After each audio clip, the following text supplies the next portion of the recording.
여러분 안녕하십니까? 이번 국회의원 선거에서 강남갑 지역구의 미래통합당 예비후보로 나선 태구민 태영호입니다. 제가 지난 3월 4일부터 예비후보로서의 선거활동을 시작했습니다. 이제부터 저는 강남에서 무슨 일이? 라는 주제로 강남구를 여러분들에게 적극 알리자고 합니다.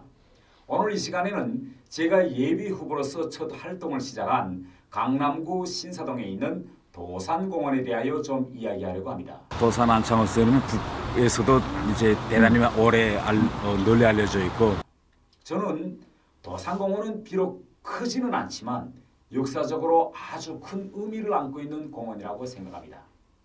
도산공원이라는 이름은 안창호 선생님의 아호인 도산에서 따왔으며 안창호 선생님의 애국심과 교육 정신을 기념하는 뜻으로 붙였다고 합니다. 도산이란 아호에 대해 궁금해하시는 분들도 계시겠는데, 안창호 선생님이 인천 항을동이나 미국으로 유학 갈 때 가판에서 망망대해에 홀로 떠있는 하와이를 바라보고 지은 호로서 선생님은 섬마을에서 태어난 까닭에 남달리 섬을 좋아했다고 합니다. 도산공원 안에는 도산 안창호 선생님과 부인 이혜련 여사 내외의 묘소가 있습니다. 그리고 이 공원 앞을 지나는 왕복 10차선 대로 또한 도산대로로 명명되어 있습니다. 공원 동쪽에는 안창호 선생님 동상이 있고 그 외에 둥글게 생긴 산책로로 안창호 선생님의 업적을 기념하는 도산 안창호 기념관 등이 있습니다. 저는 북한에 있을 때부터 도산 안창호 선생님을 매우 존경하였고 지금도 역시 그분의 독립운동사에 매우 큰 관심을 가지고 있습니다. 그래서 이번에 강남갑 지역구 예비후보로서의 첫 활동을 선생님의 묘소를 찾는 것부터 시작했습니다. 3월 4일 날 아침 7시 30분에 제가 공원에 가서 안창호 선생님의 묘소를 참배하고 공원에서 운동하고 계시는 분들을 만나 제가 북에 있을 때부터 도산 안창호 선생님에 대해서 잘 알고 있었습니다. 라고 그분들께 인사드리니 그분들이 아니 북한에서도 안창호 선생님에 대해서 교육을 합니까? 라고 하며 다들 놀라워하셨습니다. 그래서 오늘 제가 도산 안창호 선생님에 대해서 북한에서 어떻게 가르치고 있는지에 대해서 좀 여러분들에게 이야기해 주려고 합니다. 우선 북한에서는 안창호 선생님이 지으신 학도가라는 노래가 반일투쟁을 다루는 영화들이나 문학작품들에 자주 나옵니다. 정상 속에 묻혀놓고 살아야. 북한은 학도가라는 이 노래가 일제 때 독립운동가들 속에서 널리 불려진 노래라는 점을 강조하면서도 이 노래가 안창호 선생님이 지으신 노래라는 사실은 알리지 않고 있습니다. 그래서 저는 북한에서 어릴 때 이 학도가를 김일성의 아버지 김형직이 지은 줄 알았습니다.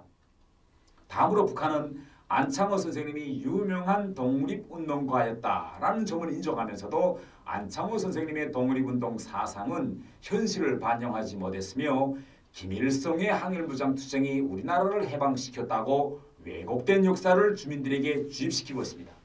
결국 한마디로 얘기하면 안창호 선생님의 독립운동도 김일성의 정통성을 내세우는 데 이용하고 있다라고 여러분들이 이해하시면 될 것 같습니다.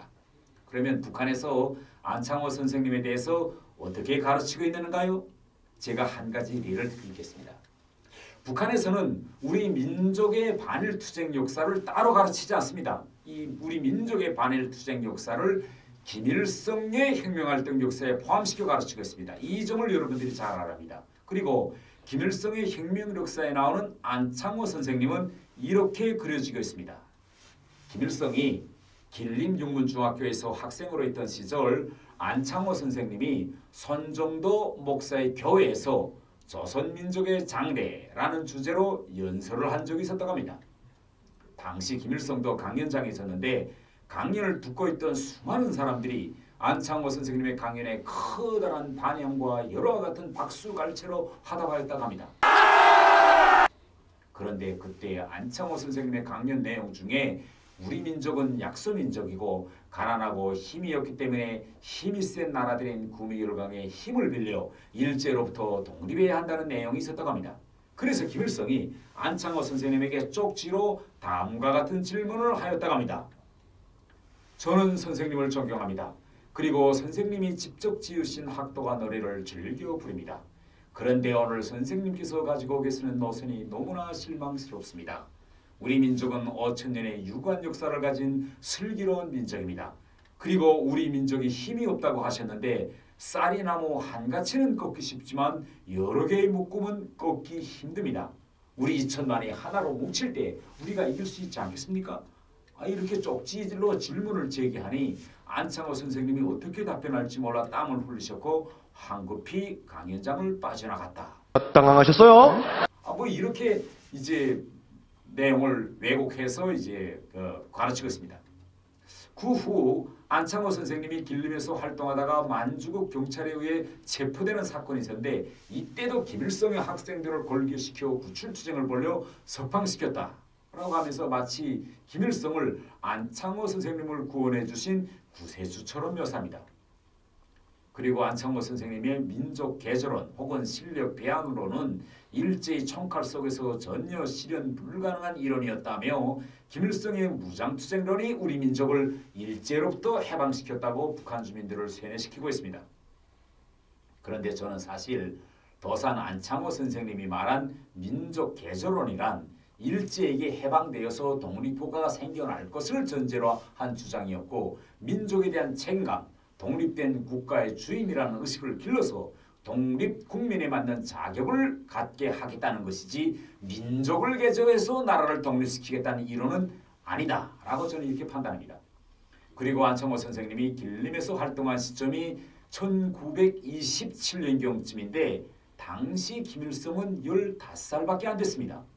아니 당시 독립운동의 대부였던 안창호 선생님이 이렇게 15살밖에 안 되는 김일성의 질문을 받고 황급히 도망쳐 빠져나갔다느니 뭐 김일성이 안창호 선생님을 구원하기 위한 뭐 이런 동맹 휴학을 벌려서 안창호 선생님이 감옥에서 석방되었다느니 저는 이러한 사실 자체가 날조라고 생각합니다. 북한이 이야기하는 김일성과 안창호 선생님 사이의 관계는 나라가 독립된 후 김구 선생님과 김일성과의 관계와요 또다시 이어진다. 이렇게 북한은 가르치고 있습니다. 김구 선생님이 민족 분열을 막아보시려고 1948년 남북연석회의에 참가하기 위해 평양에 갔었는데 안창호 선생님의 여동생 안신혜 여사를 만납니다. 이에 대해서 북한에는 위대한 품이라는 용어까지가 있습니다. 이 용어에 의하면 안신혜 여사는 김구 선생님에게 김일성이 공산주의자이지만 민족주의자들까지 다 품이 안는 민족의 지도자라고 얘기했고 이 말을 들은 김구 선생님이 상해 임시정부 옥새까지 김일성에게 자진상납했다. 뭐 이런 식으로 김일성을 신격화하고 있습니다. 그러나 우리가 역사적 진실을 들여다보면 김구 선생님은 평양에서 서울로 돌아오셔서 김일성은 절대로 공산주의를 포기하지 않는다. 나라가 둘로 갈라질 위기가 왔다고 말씀하셨고 그로부터 2년 후 6.25 전쟁이 터졌습니다. 제가 오늘 이렇게 도산 안창호 선생님에 대해 구체적으로 말씀드린 이유는 안창호 선생님의 활동에 대한 역사적 진실을 알아가는 과정을 통하여 안창호 선생님에 대한 존경심이 더욱 커져갔기 때문입니다. 강남에서 도대체 무슨 일이? 라는 시리즈로 계속되는 태영호 TV의 다음 시간을 또 기다려 주십시오.